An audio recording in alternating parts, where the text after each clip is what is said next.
7 படிகள் இருக்கு சார் நம்ம வீட்ல. ஒவ்வொரு படிக்கும் ஒரு ஒரு தாத்பரியம் சொல்லுவாங்க. ஒவ்வொரு தெய்வங்கள் இருக்கு. அந்த தெய்வங்கள் ஏன் அந்த படியில இருக்கு? அந்த தெய்வத்தால என்ன சிறப்புகள்? அப்படிங்கிறத நம்மளோட நேயர்களுக்கு எக்ஸ்பிளைன் பண்ணலாமா சார்? அவசியம். அருளில்லாருக்கு அவ்வுலகில்லை, பொருள் இல்லாருக்கு இவ்வுலகில்லை அப்படின்னு சொல்லுவோம். அப்போ பொருள் வேணும் எல்லாருக்கும்.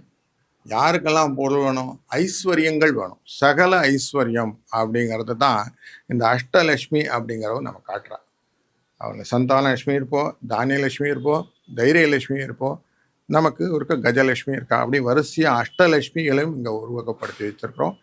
அந்த கடைசியில் குபேரனுக்கான அந்த தாற்பயத்தை கொண்ட இந்த குபேர வெல்த் கார்டையும் வச்சுருக்கிறோம். அப்படிங்கிறது இது எல்லாமே லௌகீகமாக பார்க்கும்போது வரவுகள் அப்படின்னு சொல்லுவோம் இல்லையா, அந்த வரவை கேட்கக்கூடிய முதல் படி.